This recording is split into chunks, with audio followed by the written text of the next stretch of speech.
E a gente percebe que a igreja ela ficou muito feminina. Hoje, por exemplo, se Mas você... a igreja nasceu feminina. Os ritos ficaram muito femininos. Porque a mulher, ela tem essa expressividade. Como a mulher tem dentro dela esse desejo de executar as coisas com a perfeição, que é muito diferente do homem, porque o homem, ele quer resultado, não importa o processo. A mulher, ela se ocupa do processo. É diferente do homem. Então, nesse preocupar-se com o processo, as mulheres têm a delicadeza de olhar para as minúcias. A igreja é uma mulher, é uma esposa mística, é um corpo místico espiritual, né? O Cântico dos Cânticos vai deixar isso muito claro. O livro dos Cânticos dos Cânticos é uma poesia, um poema entre o marido e a esposa, que é a figura de Deus no Antigo Testamento e o povo de Israel como noiva, como a religião judaica. E no Novo Testamento, sob a ótica do cristianismo, nós olhamos para Cristo e a igreja, o amado e a amada. Tanto que João, no Apocalipse, ele termina o livro do Apocalipse dizendo: o Espírito e a esposa dizem: vem, Senhor Jesus. Ele não fala igreja, ele chama a igreja de esposa. Então ele finaliza dizendo: o Espírito e a esposa. Quem é a esposa? A igreja. O corpo místico. Não é a igreja de paredes, mas é o corpo místico formado por aqueles que são batizados. Padre. Filho. Eu quero te falar um negócio. Eu tô um pouco triste ultimamente. A gente tá indo na missa. O Robertinho tá indo na missa também, constantemente. O filho do Robertinho fez primeira comunhão. Ele me mandou as fotos.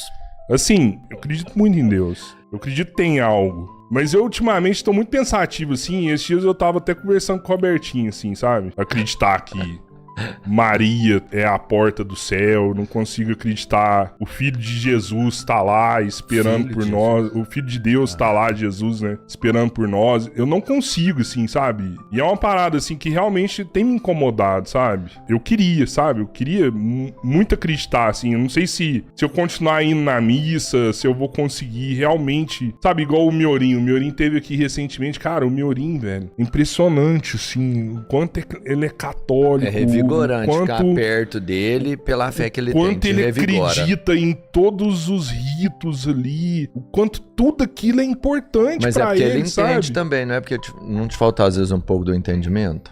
Não sei, cara, não sei, é sobre isso que eu quero conversar com o padre. Não sei se é a primeira fé, eu entendo onde você quer chegar. Às vezes você virar pra mim e falar assim: Rodrigo, falta pra você entendimento, busca mais pra você acreditar. Quando Cristo se manifesta dando aos apóstolos um nome para quem ele era, o que ele diz? Primeiro que ele revela o nome de Deus que foi revelado para Moisés no Antigo Testamento. Eu sou.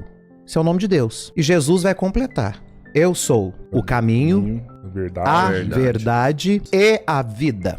Eu sou o caminho. Portanto, ninguém pode ir a Deus Pai se não passar pelo coração do Cristo. Eu sou a verdade. Portanto, se eu não acredito na igreja que me transmitiu essas palavras de Cristo, eu já estou dizendo que ele mentiu. Porque ele disse que ele é a verdade. E quem transmitiu isso para que eu hoje pudesse falar sobre isso foi a igreja, não foi ninguém. É por meio da igreja que nós ouvimos que Jesus é a verdade. E ele disse que ele é a verdade. E se ele é a verdade e essa verdade disse pela própria boca de que a sua igreja ia sempre estar de pé e que as portas do inferno nunca iriam prevalecer sobre ela, é a mesma boca que disse eu sou a verdade que está dizendo que não haverá inferno que prevalecerá sobre a igreja, apesar dos homens tentarem.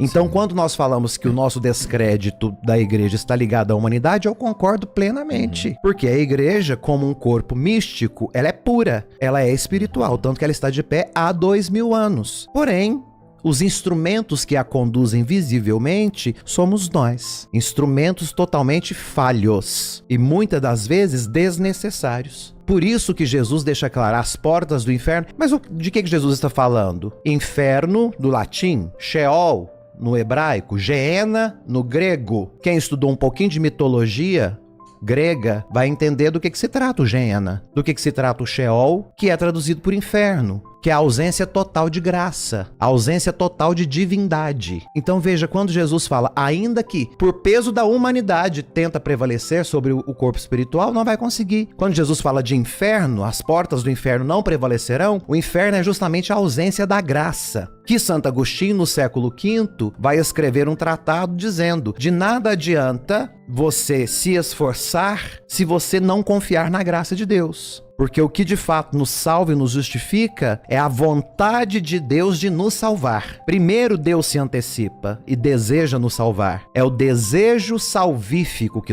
nos dá a salvação. Porque não basta ao homem querer. Tem que, em primeiro lugar, reconhecer que Deus primeiro nos quis. Nós apenas respondemos a este querer de Deus. A crise, ela nunca vai ser contra a igreja ou contra Deus. A nossa crise sempre será pelos homens que a representam, como ferramentas. Agora, quando nós entendemos que as ferramentas nem sempre são úteis, nem sempre são adequadas, nós não podemos jogar a matéria fora em virtude da ferramenta inadequada. Com certeza. A matéria permanece. Por isso, as portas do inferno nunca prevalecerão sobre o corpo místico de Cristo.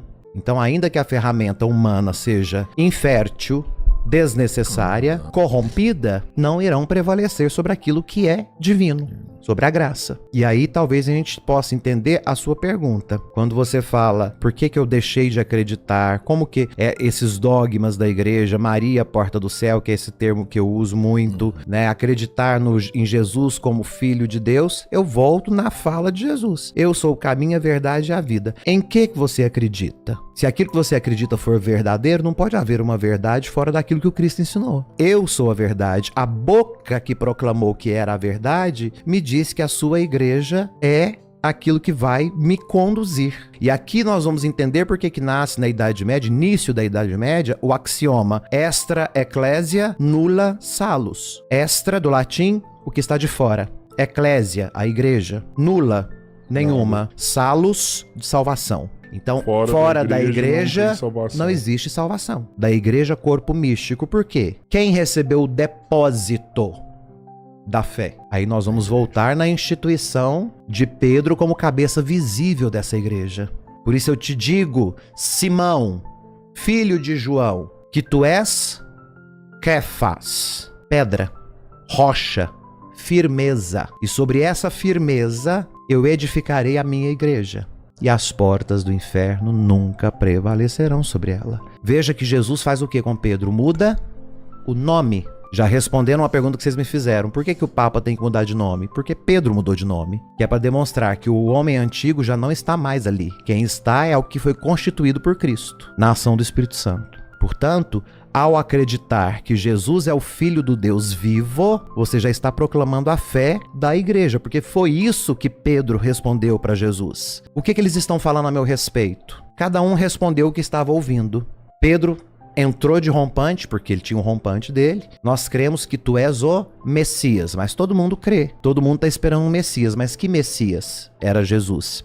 Um político? Um socialista? Alguém que estava muito inteirado com o Império Romano, que queria apenas sentar-se na cadeira do imperador? Um governante?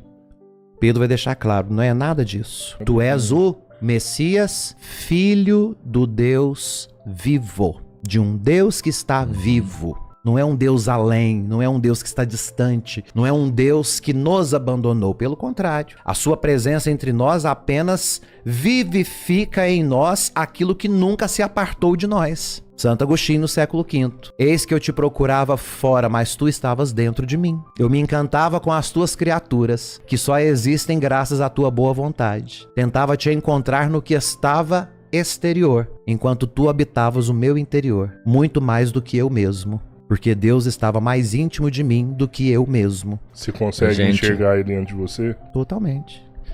Se não fosse a graça de Deus, você acha que eu estava nessa mesa hoje, Rodrigo? Vocês dois que conhecem a minha história, porque afinal de contas, hoje eu sou o que sou por conta dessa mesa e por causa de vocês dois. Se hoje eu tenho o que eu tenho, o trabalho que eu faço, e se eu cheguei para tantas pessoas que inclusive estão nos assistindo, é porque vocês me trouxeram um dia nessa mesa. Então, se alguém me conhece, na minha particularidade, são vocês dois, porque eu nunca menti com vocês na mesa. Vocês me conhecem nem melhor fora da mesa, que tá? muito, nem fora da mesa, porque eu não dou conta de mentir. Eu tenho preguiça de mentir, porque eu acho que mentira gasta muita energia. Como que vocês podem achar que eu não tenho a experiência de Deus? Eu sou resultado da graça de Deus. Meu trabalho é resultado da graça de Deus. Eu falava isso com o meu bispo hoje. Falei, Dom Paulo, eu estou impressionado com o poder da internet. O quanto eu fui acolhido por pessoas de outros países que conhecem o meu trabalho. Eu passava na Praça de São Pedro, no meio daquela multidão de 100 mil pessoas nos dias do conclave, foram 2 dias de conclave. Eu passava, as pessoas me gritavam pelo meu nome, porque acompanham os nossos cortes. E uma coisa interessante,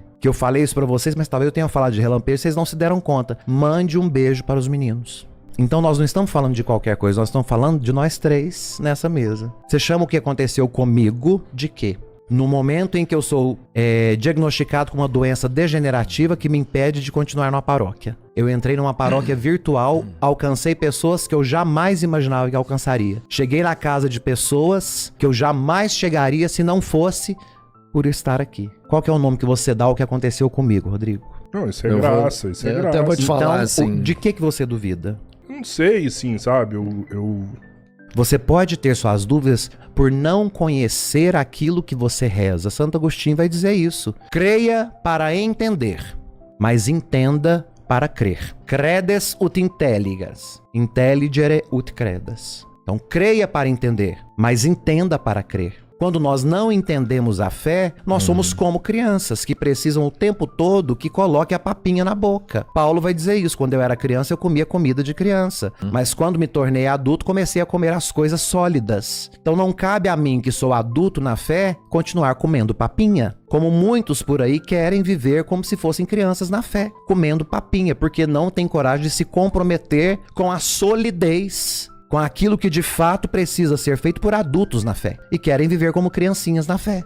presos a ritinhos totalmente obsoletos que não dizem absolutamente nada, não levam a nada, não ajudam ninguém, não comunicam mais nada. Criancinhas comendo papinha, né? Marmanjos de 50 anos de idade com mais crianças de 3 aninhos mastigando papinhas da fé. Quando eu era criança, eu comia papinha. Eu ia pra igreja com a minha mãe. Não podia conversar, não podia me mover no banco. Hoje, mãe tem que levar boneca, carrinho, tem que levar um monte de coisa pra ter entretenimento pra criança ficar dentro da igreja perturbando quem tá do lado. Por quê? Porque não consegue ter a disciplina de dar para o filho uma catequese que o filho consiga digerir. Por que que na minha época eu ficava quieto assistindo a missa e tinha curiosidade por aquilo? Porque eu tinha uma mãe que, se eu mexesse, ia me dizer: você vai ser castigado por isso. Porque quem está te dando a ordem sou eu. E eu nunca deixei de amar a igreja e de conhecer a igreja. Pelo contrário, virei um ministro ordenado da igreja. É fundamental nós entendermos que cada comunidade ela é reflexo do povo. Então, o padre que está na comunidade, ele será sempre um reflexo daquilo que o povo expressa. Então, se a nossa catequese foi falha,